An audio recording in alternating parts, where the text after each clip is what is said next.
You're not going to find teachers who just go in the classroom, shut the door, and act like that girl in that movie, Bad Teacher. They don't do that because, number one, to be a teacher... You like that movie? To be a teacher...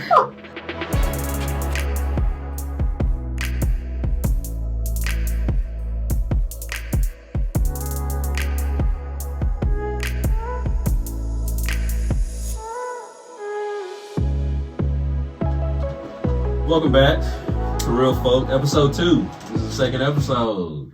This is going to be good. Okay, we have here a teacher who has taught, retired teacher, taught for 26 years. I'm right? Yes, 26 years. Same district. Okay. And is enjoying the sweet life of just waking up and being like, what the heck do I want to do today? Yes. All right. Ladies and gentlemen, Jodi Clark. How are you? Hello. How's it going? going? Good. What's the first thing that you do, or the first thing that you did when you realized that it was over, that you didn't have to do anything you didn't want to do? Like, what did you do? Well, it's weird because, we finish in May. Yeah. And we do that our whole careers, our whole lives, really. Mm-hmm. So I didn't feel anything that first summer. But when it started edging toward the 1st of August, very end of July is typically when most teachers go back and start working on their rooms. And that's when that Sunday night feeling that you get. Yeah, you're like, it's coming. It's amplified at the end of July. But I didn't really feel it until August. Okay. Like when I saw the first day of school pictures, I was like, that's not me. That's not me. Did you, but did you was it a process of letting it go? Like, was there sorrow? I'm still working on that. I'm still, like when you called me and asked me to do this, I was like, yes, I'm going to get to see Vincent. Gosh, when was the last time I saw Vincent? The last day of school. Last day of school. Because we just left that day and it was it. And you think, okay, well, I'll see him here and there. Yeah. But since I don't live in that area, we used to live down there. Yeah. So, I'm still transitioning and it's been... This is the 3rd school year. Yeah. It's been wow, you're keeping really bittersweet. You're keeping tabs on it. Yes, I don't get to see. I don't see any. I've stalked my old school's page. Yeah. Because I want to see my students. Yeah. And I miss that. Okay. But when I see, say it. The administrator or whatever, or testing. Anything to do with testing. It just So I'm glad, but I do miss it. If I could go back and just go in a classroom and teach, I would do it another 10 years. Mm-hmm. But there are things that have changed so much that you missed that you're happy. COVID, you missed it. Yeah. You got out right. Dodged a bullet with that. Yeah, yes. And there are a lot of teachers that are mad at you because you missed that. I hate it for you. So let me. But they don't want to be my age, so. Well, okay, all right. So let me ask you this: so you came in at a time where the test, teachers kind of had freedom to teach. We had total autonomy in the classroom. So talk to us about how that transition was from complete autonomy to teach to the test. How did that? Okay, when I first started teaching, I don't know if this is different. I taught kindergartens, and I think most principals are afraid of kindergartners. So in those days, they didn't come down in our hallway a lot. We called it the little hall because it was K through 2. Okay. And barely saw our principals. Mm-hmm. No evaluation to speak of. They would, at the end of the year, when all the kids were gone, they'd say, come by my office and we're going to do your evaluation. And it was carbon copied and you got 0 from 4. Yeah. There were indicators in the different areas, like classroom management and whatever. And they would just circle it. And my principal, he was a softie, and he would just say, I'm just going to give you all 4s. You're doing a good job. And he'd sign it at the bottom. Yeah. It was no stress. It was whatever. No stress. You never saw him during the school year. Uh-huh. And you filed it away. Mm-hmm.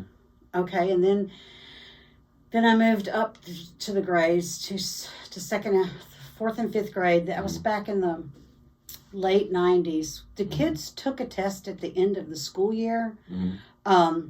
But we basically got the results the next year, passed them on to the next teacher, and put them in a drawer. Honestly. Yeah. We gave a parent a copy and put them in the drawer. Mm-hmm.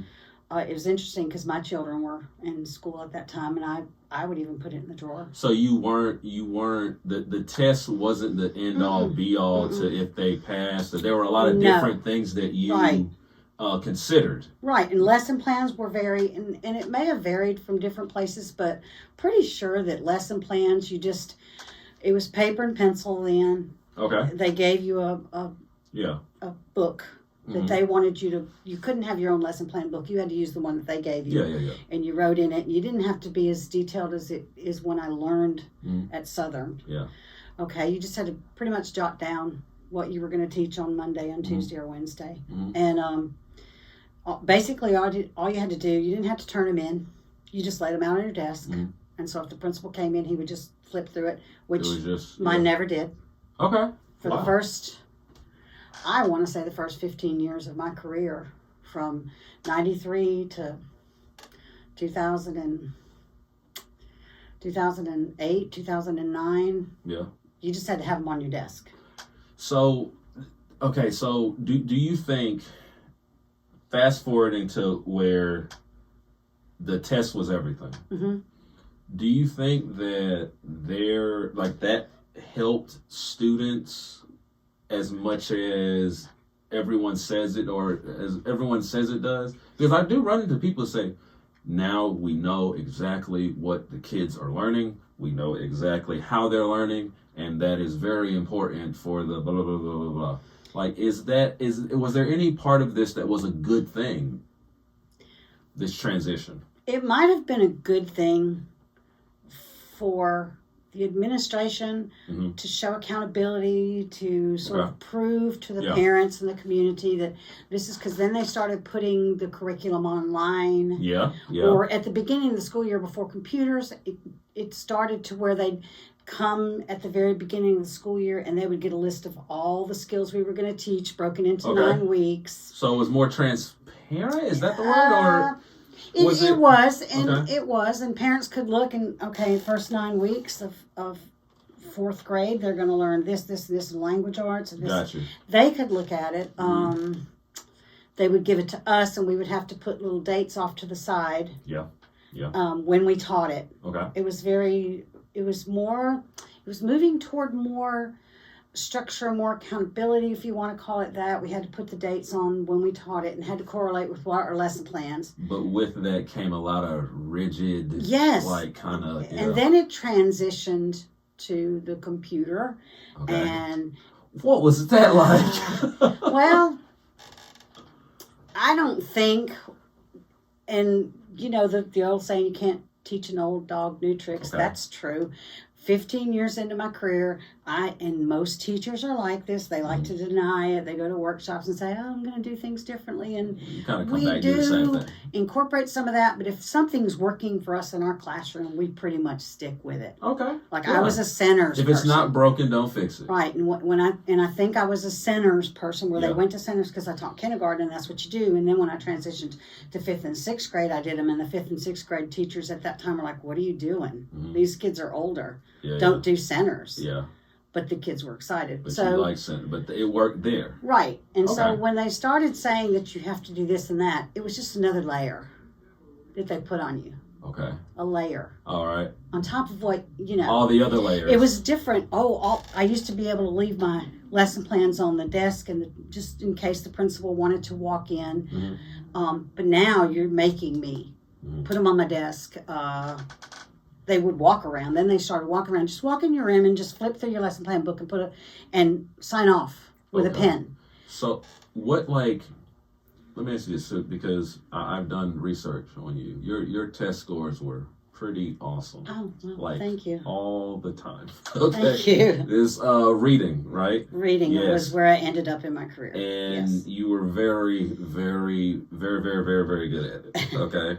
So let's say that, I'm going to give you a scenario. A kid walks in undergrade level. Okay. You got to get them. You got to get them. What was it, the 3rd grade reading gate? Yes. Okay. So what this kid has to be. Let's say he's reading on a 1st grade level or yes.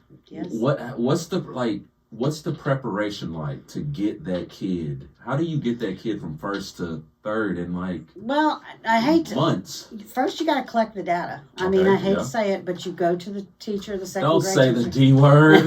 Yeah, it's a No. bad word. It's Okay. a 4-letter word. First, you go to. I always like to go to the second grade reading teacher. Paper is one thing. Okay. But when you go to the second grade teacher, which thankfully it was my daughter at that time, and I would say, well, how do they read? And they'd say, well, she substitutes letters. Okay. All right. Okay, well, that you get a little background from the teacher, and then you sit them down and you do what we call the Dibbles test. You find out how many words per minute they can read accurately, Okay. and you have a target you want them to be. You and do this for every kid? you have to do it every quarter. For every kid? For every kid, not taught 67. So it would gosh. take me 2 days to do it all.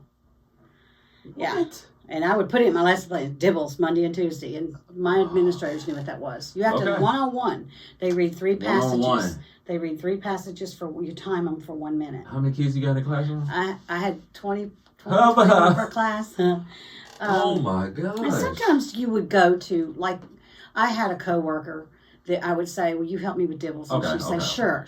Okay, and we would just tell our administrator, if you come in our classroom Monday and Tuesday, that's what But we you do. got to get the data first. You got to get the data. You find out how many words per minute, and you can tell, and then you see where their problems are. Usually, it's just they haven't been exposed to reading.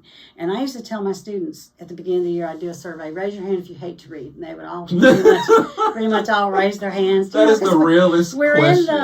We're in the technology age. They want to play video games, so I hate reading. Yeah. And I had a bookshelf, and I made a big deal of the bookshelf, and it was tons of books. So you had to sort of sell it was kindergarten level, and I fought with some principals would say, I don't want anything on that shelf that's below second grade level. Okay. And I said, no, that's not fair, because you have kids that are reading on kindergarten, first grade level. So you got to meet them where they and they're are. going to feel like that's not for them.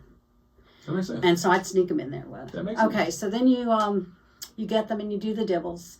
You get the grades, obviously the grades from last year, and then you also look at the NWEA scores in reading. I didn't care about math or anything else. Yeah, well, just obviously. looked at that, and then a lot of intensive. I did centers. Yeah. You And said I that had word. a center where it was just 4 or 5 of them would come to me, and I put them in groups according to their level. Okay. Because it doesn't make any sense to pull out a first grade book when you have gifted students in that.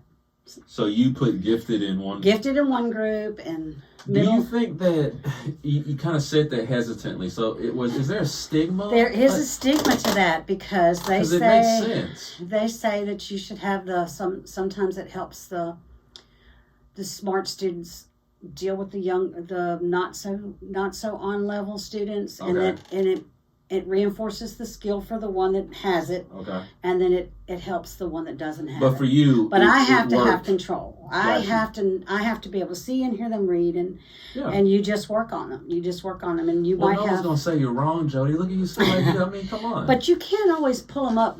But like the NWEA test score that you take in the beginning of the year, right before Christmas, and then right before school's out. I think they do it now. Yeah. I think I said this before. That's the score that I felt I owned.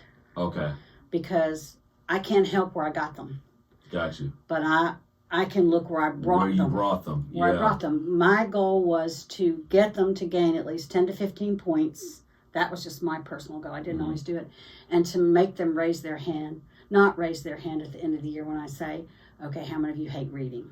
That is awesome. And none of them raised their hand That at the is end. so. And that moment right there. And that How would did make that- the whole school year Worth it. worth it. That's Now, they awesome. would lose it Of course. Yeah. when they went on, They had to get their but phones. that's a very important year. Yeah. That 3rd grade year. Yeah. And if you can just get 1 or 2 that used to hate reading, for it to be something they love to do beyond. Mhm. You're not going to catch them all, but No. but that's how you do it. And Okay. every single day, whether you want to do it or not, for 45 minutes to an hour, you get them at that table The and grind. you grind it. And Yeah. vocabulary. Teach them what the word means. Teach them what it looks like. Put it on a Okay. big card. Show it to them. That's vocabulary. Okay. So, all right. We're talking about, like, let's say because everybody knows that, teaching, you need those breaks. Those breaks are very important. Mm-hmm. And you have teachers that'll say, well, I'm going to do this break. What was one of the things that you love to do? Are there any places that you like to go where you just kind of just like, this During is my my break? place? Yeah. Planning time? No, not planning. I'm talking about for the a spring break, a trip that y'all take Disney. every year. What, huh? Disney World. Disney, really? Disney World, yes. Disney Which World. not so much now. On a scale of 1 to 10, how great? 10. Wow. But since the pandemic. You're just, okay. So let's forget pre-pandemic. Gulf Shores. Gulf Shores. Gulf Shores, the okay, beach. What'd you do? What was it? The beach. I don't like the beach in the middle of the day. It's too hot. I like it in the morning till about 10 o'clock. And then you're out. And about 5 o'clock, I'm prone to burn, so I don't like to be out in the sun. But I like the beach. I like the feel of the beach. I like the food, the restaurants that they have on the beach. Christmas was always a way to just recharge my batteries.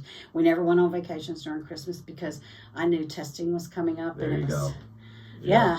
Okay. You knew that your principal wouldn't mention testing. Okay. From August to December. But when you come back that very first day before the children even get there, half of the meeting where you sit in the library and half of the things on the agenda have to do with protocol, test prep. Okay.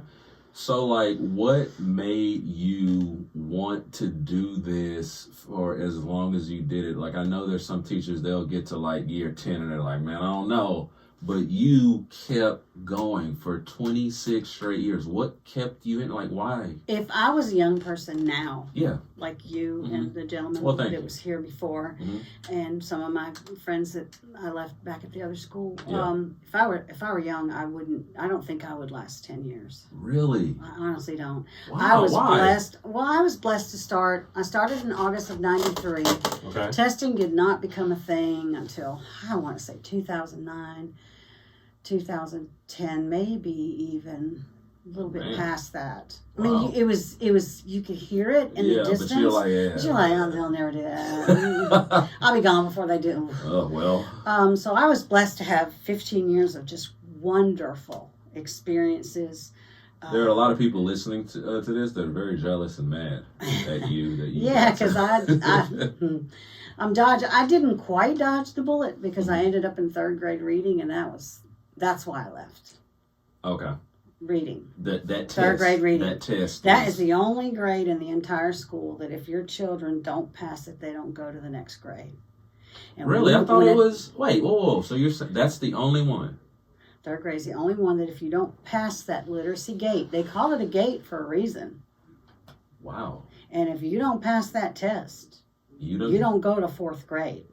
You try explaining to a parent whose students struggled all year, and you brought them from first grade level up to end of second grade level, and their MAP scores went up, NWEA scores went up, and they're making 70s, 75s in your classroom, but they take that test and they fail it, they won't call the principal. Mm-hmm. I've had it happen. They will call you at home.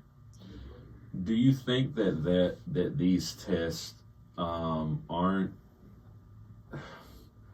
are they made with the kid? I don't want to say it that way. Let me say it this way. Do you think that the test is an accurate representation of what a kid can do or has done for that entire year? No, I said it for years before. Let me keep a portfolio. You tell me what you want to be in that portfolio. Okay? Especially in the writing aspect, because part of the reading test that they take, not the gate test, but the one that everybody takes at the end of the year, they take their reading scores, they take a reading test one day, and then they take writing the next. Okay, the writing gets combined. You can look at the reading score separately, but the writing gets combined with the reading score. Why? Because it's all interwoven. Okay. If you're a good reader, you're going to be a good writer. That makes sense. Vice versa. Yeah. And so, with the gate test, just reading. Just reading.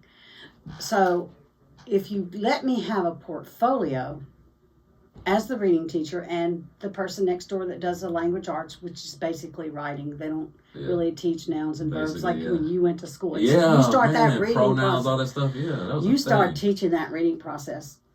Very quickly. Within the first 9 weeks. If you don't, you're going to be. But if that person could keep a portfolio and I could keep a portfolio, record them reading at the beginning of the year. Mm-hmm. Record the dibbles where they have to read the 3 passages for a minute at a time and mm-hmm. listen to the mistakes they made at the beginning, and then record them in the middle, and then record them at the end. Let me keep a portfolio of that. Let the state decide what should go in that portfolio. I'm not, because if you let us decide, we're going to handpick the best pieces. Of course. We're going to make ourselves look good. Just let the state. Let the state say this, and this needs to be in the reading portfolio. And have someone come in down mm-hmm, to check mm-hmm, it, and you go mm-hmm, on with your business. Mm-hmm. Mm-hmm. That is a better indication of the growth that child made during that school year than a test they take one time at the end of the year. Their parents might have gotten in a big fight the night before. We've seen that. Yes. We had a child one time whose parent committed suicide. And they made him. They went to his home and got him and brought him to the school to take the test the next day. You gotta take the test. Do they? Now this was a good long time ago, maybe 10 years ago. Mm-hmm. I just thought that's barbaric. Yeah. Let him skip it. Mm-hmm. See, but if they come the first day, they have to continue. He had been there the first day, and then it happened that night, and they had 2 more days of testing, and they made him come back. They said had they done it the night before, he could have just skipped all 3 days, and they could have said he was just absent or whatever for those 3 days. That's how important the test became. Yeah. In the course of my career. And it's not, I hear this across districts, across mm-hmm. states. Across states. Like it's not just. I always wonder if it's that way in areas where there's not a perception that the schools are failing. Okay, I get what you're saying. Okay, because I have friends that teach. I have a friend who teaches in California. Yeah, I know, yeah. I have picked her brain about how it's completely different. It's completely different. They don't have a gate test. I thought everybody in the United States had to have a 3rd grade reading test, and I understand the value of that, and I'll remind me to get back to that in a minute, the value of that test, because you asked me about that. Yeah. But I talked to other people, like my cousin lives in Connecticut, and she was an assistant, and I said to that, she said, I don't know what you're talking about. We don't have a gate test. So there are different sort of indicators countrywide that we don't sort of have everywhere. Like, you think there's a stigma. I think that yes. Oh well, let's just be honest. This is the South, and they're slow, and they're 50th in the nation. We better test those babies, to make sure they're not getting what they need. Now, we don't know what they're doing down there, but there is because why would it not be the same? Why would not every school require that? And I understand why they do it. And this is why. You had kids who were reaching 5th and 6th grade. And you got to figure, when you get to the 5th or 6th grade, pretty much everything you do is reading. Social stuff, if you teach history, if you teach them history, they have to be able to read that 5th grade text. Yeah. Science, same thing. So if you get them in the 3rd grade and you see that there's a big gap in where they need to be, that's a net that's going to catch them. And as hard as it is, they have to stay back. Okay. I understand the value in that. Mm-hmm.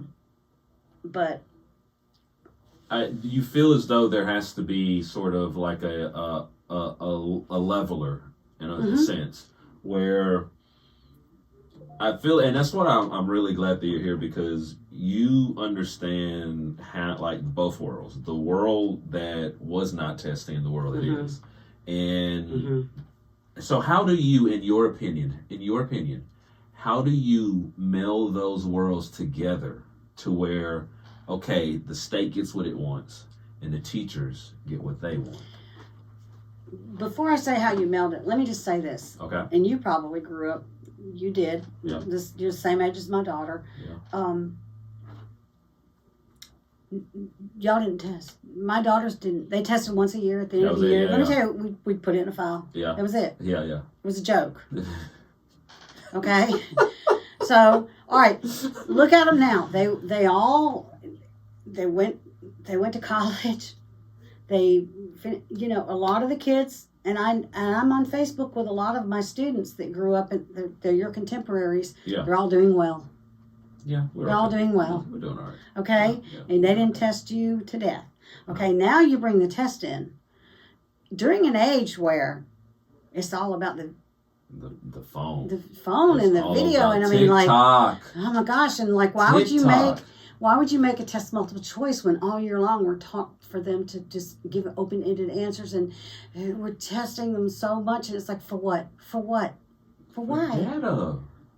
Data.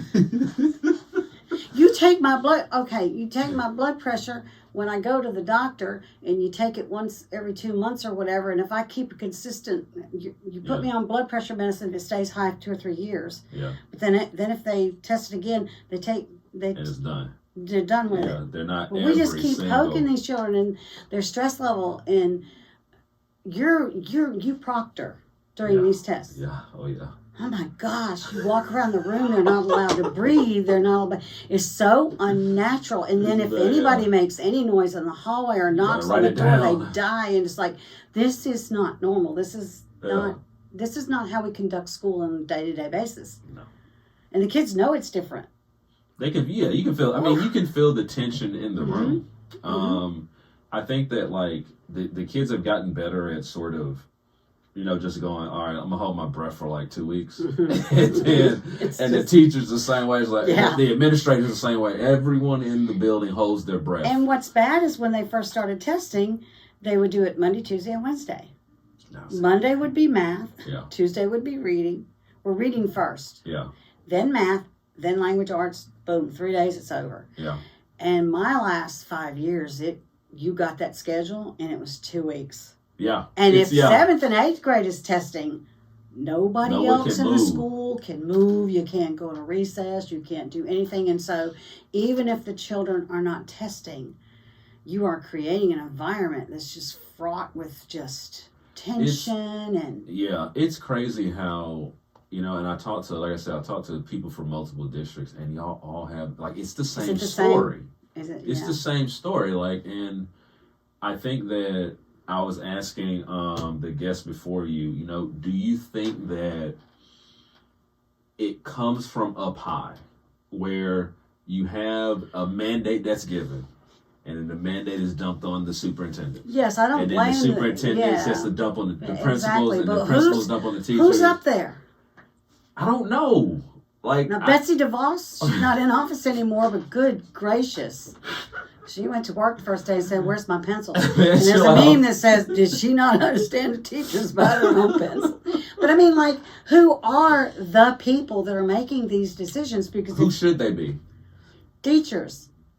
Somebody like me, somebody like the gentleman that just left, we should have a voice in this, and we're given no voice. So here's the question. Here's the big question. Okay. You know where I'm going to go with this. When are you running for? No. What? Come on! Oh my gosh! Come on! It'd be like fighting a 7-headed snake. But someone has to fight it. Number one, I wouldn't get elected. Why? Because I'm very outspoken, and everybody in that community knows I am. So nobody in that community that has a stake in Senator Clark. I can see that. Oh gosh, no. But anyway, they need to have more people like me, though. Like, because if somebody gets up to speak in the state legislature and they say this is an educator of, I don't care if they only have 2 years experience, they've been in town, I'll listen to them. Yeah, but if Senator Joe over there, who never votes for a raise, yeah, I have nothing. Do you think there's too much of that? Too much of these people who don't know? Yeah, they. We always say they. Mm-hmm. They said we have to do this. Who's they? And like, when is the last time they walked inside a classroom and spent any time? And I'll go down to I also believe that every administrator on every campus should have to be pulled out of the front office for a week and teach a class from 8 to 3. One day? One day a year? For a week. For a week. Oh, for a week. Okay. Let the assistant principal take over. Yeah. 1 week. Because oftentimes, and not my last administrator, I'm not talking about that person, but I've had 23, 24 administrators in my career. Whoa. And sometimes they were assistants and they moved over to principals. And I counted them. I counted because they... But why do they not make administrators go back to the classroom once a year for a week? Just a week. Yeah, nothing write lesson plans. Yeah. Like, you are a teacher. Lose your planning time for stupid reasons. Do you think that, and I agree with it, but like, I guess, do you think that would change? Like, what do you think that would change? Like, would it give them more empathy to what's going on, or would it? Yes. Okay. Yes. They would feel what it feels like to stay up go to your dining room table on Sunday and spend 5 or 6 hours writing lesson plans. Yeah, we were, and that's just your family. You have to push your family and say, "Don't come in here." And I can't tell you how many years that I only got one day off during the weekend because Sunday was planning for the next week. Sunday is always the plan. And it wasn't always really like is. that. Okay. It's when testing became, and data and accountability. Like when they say the word accountability, sometimes that just rubs me the wrong way. Who are they trying? Because I went from being a professional, and then I got my master's, and I was so proud of that. And thank goodness I had my master's during a time where principals weren't required to check on us all the time. But when they start talking about teacher accountability, I'm like, that's insulting, because I went to school for 7 years. Okay, been in the classroom so many years. So and so. Who do you think I'm going to go in my classroom and do nothing? Just sit. Party. You walk up and down the hall. Do you see any teacher just sitting? You don't. I'm gonna be honest with you. I'm going through my head. No. They're not. And if they're sitting, it's because the children are working on some type of group. If they're sitting, they have 3 or 4 kids in front of them trying to teach them something. We used to have a principal. Or it's lunch. And like the perception that teachers should never sit or whatever. 90% of the time I sat, but I had kids around and we were doing things. Yeah. Okay? You're not going to find teachers who just go in the classroom, shut the door, and act like that girl in that movie. Bad teacher. They don't do that because, number one, to be a teacher... You like that movie? To be a teacher... Don't get me started. It made me not like Cameron Diaz, and I liked her until then. I hated everything about that movie. And I felt for her when she wanted to pull the flask out and put her feet up and put her movie on. I said, girl, I feel you, but you can't do that. You can't do that. But, like, the accountability thing, like, what? Are you trying to say that you... No, we don't do that, because if you're a teacher, you genuinely... You really care about what happens with your kids. You do. You can't have students 180 days, even if it's only 1 hour a day, without, by the first 3 weeks, bonding with them. If you're good. Yeah. If you're good. Yeah. And I don't know many teachers. Is there something about people who go into the profession? They love it. They just love it. Yeah. I still love it. There are days when I miss it, like you cut off my right arm, you miss it. It's in your blood. Yeah. So this teacher accountability stuff really makes me mad, because it's like all these people in Jackson or Washington or wherever are going, well, we need to check these lesson plans and make sure these teachers are writing them right. And okay, if I've been teaching 10 years and I've been teaching the same subject for 10 years, I'm gonna tell you one thing: I'm rolling my lesson plans over from year to year. Yeah. I wrote them; they're mine. Yeah. I spent Sunday 5 hours writing them 2 years ago. I'm not going to resubmit new ones. They still work. I'm still going to, And my test scores are also leaving low. I told my last administrator, she wanted me to come back for a couple more years. I said, look, number one, I don't want to be in a tested area, and that was she wasn't going to do that. You're too good. That's what she told me. Before I even got it out of my mouth, she said, I can't. Your scores. But you got to understand that, man. I understand You're too that. good. I would have done the same thing. Right. I would have done the same thing. And I don't want to be evaluated anymore. What? Don't come in my room with your with your MacBook. Why would you come in my room? Now, would you, if you were my administrator, straight up, you've seen my test scores, you've seen the way I teach, you've been in my classroom while I was teaching. Yeah. If you were my administrator, would you come in my room with a MacBook to observe me and evaluate me? It depends on what my superior told me. I don't want to. No, see. I mean, my superior, I got to do it. Right. But I would have been like, yo, Jodi, you good. She would. She'd come in my room and she'd say, why are you worried? And so I'm not worried. It's just. Okay, there you go. But do you think that that's. But do you think that was more of a. I don't blame it on. Pet peeve thing that you just didn't like? Like, yes. You were just like, oh. Yes. It was more of a personal, like, oh. Yeah, but I don't know if there's a teacher that you're going to talk to that likes that. Do you think that, okay, because, look. Because it's like accountable. Why you got to watch me? But check this out, because I have seen some teachers, And I've been to a lot of districts, so you're not gonna know who this is. But there have been some, till you see that you're like, okay, well maybe it's validated for you to come in. Let me say it this way. Do you believe that there are certain teachers that sometimes not that good? I've seen them. Okay. So obviously, there's a reason. For that, you are the top tier. But you made my point when you said they do that because the people above them told them to, and the people above. Okay, those people need to sit down. Just sit down. Because if you're an administrator and you're good, you know who you need to do that with and who you really don't need to do that with. And you should leave it up to the administrator if she's good. Okay, so Like, you know how you give me autonomy? Mm-hmm. Like I'm saying, you should give the teacher autonomy in her classroom because if she's been doing it so and so many years and her test scores are proven out, just kind of leave her alone, let her do her thing. Unless you see her doing something she shouldn't. And that's my point. That's my point, right? What you just said. Right. I feel as though that is in place for people that are not you. That have first year. You got to make sure. Oh, yeah. First year teachers, I would say. And not just to watch them. It needs to be, I'm here to help. Yeah. And there are administrators that are very good about that. Mm-hmm. Please don't feel intimidated. I'm here to help. Exactly. I saw some things in your classroom that maybe you could do it this way. Yeah. I'm going to send you to so-and-so's classroom. So you can see an example of, and I'm going to tell her to make sure she demonstrates that behavior so that you can see it in action. Yeah. They need a lot of hand holding. My first year teaching, I did.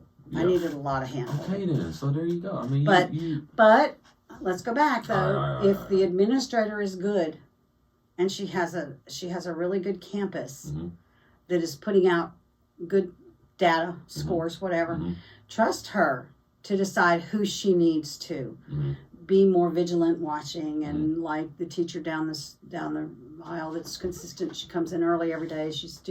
You don't need to watch her. Yeah. Make her keep her door open. Okay. Stuff like that. Yeah. That makes sense. Do you? Okay, so let's do this. First of all, I want to thank you for coming. This has been a really sort of nuts and bolts type. It's fun to talk about it. Now that I can say whatever I want. Yeah. So, like, what's the number one thing that you sort of remember about teaching that really got you like going in a way, like that thing where you're in a bad place, the test is coming up, but you have maybe a student, maybe another teacher, maybe someone who helped you through those hard times, maybe your husband, like I don't know, but what was it that helped you through the hard times of being a teacher? The students.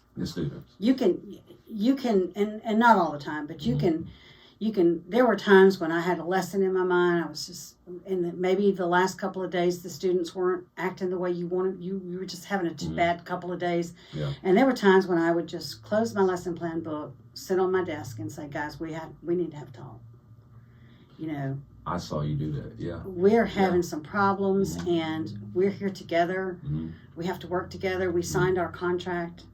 I'm not seeing a lot of, you made promises on that contract and I made promises, and there are times when I don't keep them, and we're just having, and like if you talk to the students, even third graders who are only 8 or 9 years old, if you let them know that you're there and you care.